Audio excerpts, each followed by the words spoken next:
see out there.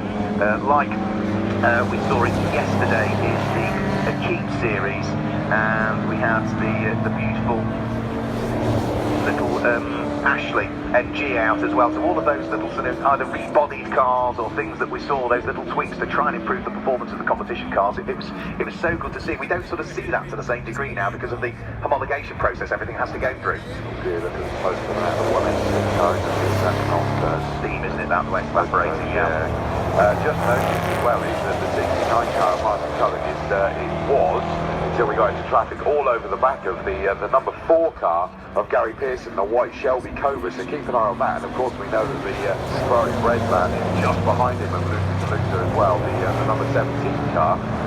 But tricky, isn't it? So many cars out there that, oh, and there was a bit of contact. One of the back markers was not prepared to play back marker role as out there.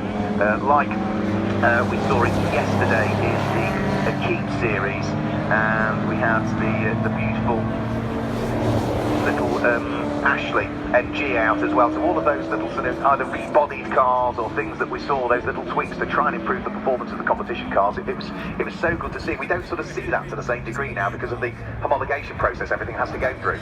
Yeah, look at close to that. The 186 car is that not Steam, isn't it, that way evaporating? Yeah. Just noticed as well is that the 69 car Martin Cullen it was, until we got into traffic, all over the back of the number 4 car of Gary Pearson, the white Shelby Cobra, so keep an eye on that. And of course we know that the Ferrari red van is just behind him and Luca as well, the number 17 car. But tricky, isn't it? So many cars out there that, oh, and there was a bit of contact. One of the back markers was not prepared to play back marker role as Good body language in the car. Cullen, number 69, dived up the inside.